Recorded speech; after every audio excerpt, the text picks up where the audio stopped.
आखिर गर्भवती महिला का अंतिम संस्कार कैसे होता है और मरने के बाद शव को नए कपड़ों में विदा क्यों किया जाता है? अपनी कोख में बच्चे को पालने वाली महिला जब मर जाती है तो उसे किस तरह इस दुनिया से रवाना किया जाता है? दोस्तों, हमारे हिंदू धर्म में जब कोई महिला या पुरुष मृत्यु को प्राप्त होता है तो पूरे विधि विधान से उसका अंतिम संस्कार किया जाता है। लेकिन जब किसी बच्चे या फिर गर्भवती महिला की मृत्यु होती है तो उनके अंतिम संस्कार की विधि किसी सामान्य मृतक से अलग होती है। दोस्तों, इस विषय में गरुड़ पुराण के 10वें अध्याय के अंदर विस्तार से बताया गया है, जिसको सुनकर आपके होश उड़ जाएंगे। बस इस वीडियो को एक पल के लिए भी स्किप मत कीजिएगा। दोस्तों, गर्भावस्था किसी भी महिला के लिए एक नए जीवन जैसी होती है, क्योंकि उस वक्त महिला के शरीर में एक नहीं बल्कि दो आत्माओं का निवास होता है। जहां एक महिला की खुद की आत्मा होती है जिससे वह सालों से परिचित होती है, तो वहीं दूसरी आत्मा उसकी कोख में पल रहे छोटे से बच्चे की होती है, जो अपनी मां की कोख को ही अपनी दुनिया मानकर जीवित है। ऐसे में अगर दुर्भाग्यवश किसी गर्भवती महिला की मृत्यु हो जाए तो ऐसा कुछ होता है जिसकी आप कल्पना भी नहीं कर सकते। असल में अगर किसी गर्भवती महिला की मृत्यु हो जाए तो सबसे पहले उसके पेट को चीरकर बच्चे को बाहर निकाल देना चाहिए, क्योंकि माता की मृत्यु के बाद उसके गर्भ में पल रहे बच्चे की मृत्यु कुछ ही देर में हो जाती है। यदि गर्भवती महिला की मृत्यु तुरंत हुई हो तो इस बात की संभावनाएं हैं कि उसके गर्भ में पल रहे बच्चे में जीवन हो और बच्चे की आत्मा भी अभी उसके शरीर में ही हो। दोस्तों, ऐसा कई बार देखने को भी मिलता है, जहां गर्भवती महिलाएं अपने बच्चे को जन्म देते ही मृत्यु को प्राप्त हो जाती हैं, लेकिन बच्चा अभी भी जीवित होता है। ऐसी स्थिति में बच्चे का पालन पोषण उसके परिवार के अन्य बच्चों की तरह ही किया जाना चाहिए। लेकिन सवाल ये खड़ा होता है कि अगर बच्चा भी अपनी मां की तरह मृत निकले तो उसके साथ क्या किया जाना चाहिए? उसका अंतिम संस्कार कैसे होना चाहिए? दोस्तों, जब आप गरुड़ पुराण उठाकर देखेंगे तो उसमें इंसान और उसकी मृत्यु से जुड़ी सारी जानकारियां मिलती हैं, जो हमें बताती हैं कि इंसान की मृत्यु के बाद क्या, कब और कैसे होना चाहिए। ठीक इसी तरह गरुड़ पुराण के 10वें अध्याय में गर्भवती महिला के अंतिम संस्कार से जुड़ी एक स्पष्ट विधि का वर्णन मिलता है, जिसके अनुसार मरी हुई गर्भवती स्त्री का अंतिम संस्कार गरुड़ पुराण में लिखित क्रियाकलापों का पालन करते हुए ही करना चाहिए, वरना सही नहीं होता है। दोस्तों, जब व्यक्ति एक निश्चित अवस्था में आ जाता है तो उसके बाद उसका उपनयन संस्कार किया जाता है, और जिन व्यक्तियों का उपनयन संस्कार हो जाता है उनका पूर्ण विधि विधान से अंतिम संस्कार किया जाता है।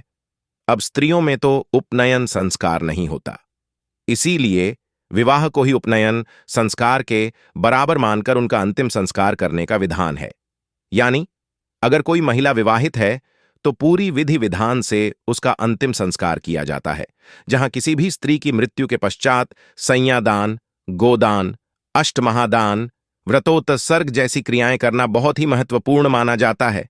इतना ही नहीं दोस्तों, गरुड़ पुराण में यह भी बताया गया है कि जब किसी गर्भवती महिला के पति की मृत्यु हो जाती है तो इस अवस्था में उसे पूरे संयम और धैर्य का परिचय देना चाहिए, और गर्भवती महिला को अपने पति की चिता के साथ सती नहीं होना चाहिए, बल्कि अपने पति के बाद उसके जीवन में उसका बच्चा है जो उसके गर्भ में पल रहा है, इसलिए उसे बच्चे को जन्म देकर उसका ठीक तरह से पालन पोषण करना चाहिए। हालांकि यह भी बताया गया है कि अगर महिला का बच्चा बड़ा हो जाए और अपनी जिम्मेदारियां संभालने लगे, अपना ख्याल खुद रख सके, तो इस स्थिति में अगर महिला चाहे तो देह का त्याग कर सकती है। हालांकि दोस्तों, अपने पति की मृत्यु के साथ ही अपनी देह का त्याग कर लेना ये सती प्रथा में आता है, और उसका बहुत पहले ही अंत हो चुका है। जहां पहले महिलाएं ऐसा इसलिए करती थीं क्योंकि पति की मृत्यु के बाद महिला की जिंदगी नरक के बराबर हो जाती थी, कोई भी उनका ख्याल नहीं रखता था। पराए मर्दों की नजर हमेशा उस विधवा महिला पर रहती थी। महिला के लिए उसका ससुराल और मायका दोनों ही पराया हो जाता था, और इस तरह महिला का जीवन नरक की तरह बन जाता था, जिस वजह से सती प्रथा शुरू हुई, जहां महिलाएं अपने पति के साथ इस दुनिया को छोड़कर चली जाती थी। लेकिन अब जमाना बदल चुका है और कोई भी सती प्रथा को नहीं मानता है। यह प्रथा आज कहीं भी देखने को नहीं मिलती। इसलिए अगर किसी गर्भवती महिला के पति की मृत्यु हो जाती है तो उसे पूरे मन से अपने बच्चों का पालन पोषण करना चाहिए। और यहां पर तो महिला की जिम्मेदारी दुगनी हो जाती है। उसे माता के साथ साथ पिता का भी किरदार निभाकर अपने बच्चे को एक बेहतर जीवन देना चाहिए। वैसे दोस्तों, गरुड़ पुराण में यह भी बताया गया है कि जब नवजात शिशु की मृत्यु हो जाती है, यानी कि बहुत कम उम्र तक जीवित रहने वाले बच्चे जिन्होंने अभी तक कुछ भी अधर्म नहीं किया होता है, तो ऐसे बच्चों के मरने पर उनकी अंतिम क्रिया भी कम ही होनी चाहिए, क्योंकि छोटी सी उम्र में उन्होंने किसी का भी नुकसान नहीं किया होता है। इसलिए उनके ऊपर कोई पाप नहीं होता जिसे हटाने के लिए अंतिम संस्कार किया जाए, बल्कि छोटे बच्चों को तो जमीन में गड्ढा खोदकर दफनाने का विधान बताया गया है। जहां मृत शिशु के मुंह में तुलसी के पत्ते के अलावा चांदी या सोने का कुछ अंश डाला जाता है, नहला धुलाकर बच्चों को बिल्कुल नए सफेद कपड़े पहनाए जाते हैं और फिर किसी उचित स्थान पर उन्हें दफना दिया जाता है।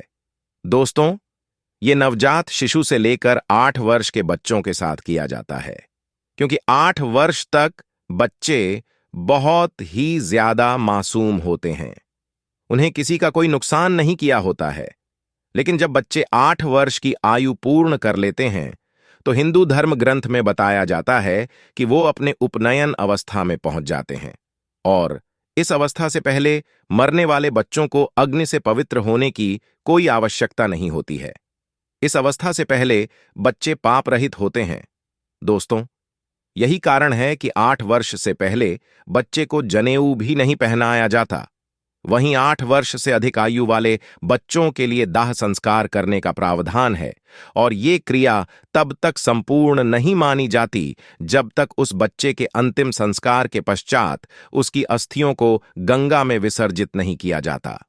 इतना ही नहीं दोस्तों, गर्भवती महिलाओं की मृत्यु के पश्चात मां के गर्भ से निकले मृत नवजात शिशु के शव को दूध में बहाने की बात भी कही गई है।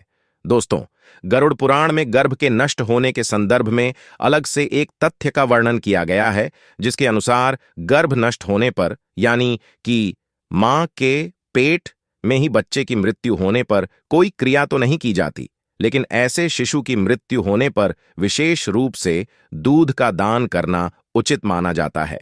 वैसे दोस्तों, हिंदू धर्म में दाह संस्कार से जुड़े ऐसे कई सारे नियम हैं जिनका आधार आध्यात्मिक होने के साथ साथ वैज्ञानिक भी है। दाह संस्कार के इन्हीं नियमों में से एक है मृतक को नए कपड़े पहनाना। हम में से बहुत से लोगों के मन में यह सवाल आता होगा कि मृत व्यक्ति की चिता में आग लगाने से पहले उसे नए कपड़े क्यों पहनाए जाते हैं, और अगर नए कपड़े न पहनाए जाए तो मृतक की आत्मा का क्या होगा? ऐसे में आत्मा का नए कपड़ों से भला क्या संबंध होता है? दोस्तों, हिंदू धर्म में मृतक के शरीर को गंगा जल से नहलाकर उसे नए वस्त्र पहनाकर इस दुनिया से विदा किया जाता है। गरुड़ पुराण के अनुसार भगवान नाम एवं गोत्र का उच्चारण करते हुए मृत व्यक्ति को नहलाने की बात की गई है, और यदि किसी कारणवश तीर्थ स्थल में अंतिम संस्कार नहीं हो रहा है तो ऐसी स्थिति में मृत देह को स्नान कराने के लिए पानी में गंगा जल मिलाकर स्नान करवाया जाना चाहिए, और इस दौरान भगवान नाम जप का उच्चारण नहीं रुकना चाहिए, क्योंकि मंत्र उच्चारण करते हुए नहलाने वाले इंसान के हाथों से स्पर्श किया हुआ जल भी अमृत के समान हो जाता है। तो दोस्तों, अब तो आपको समझ में आ गया होगा कि गर्भवती महिला की मृत्यु के बाद क्या होता है और मरने के बाद नए कपड़ों में शव को विदा क्यों किया जाता है।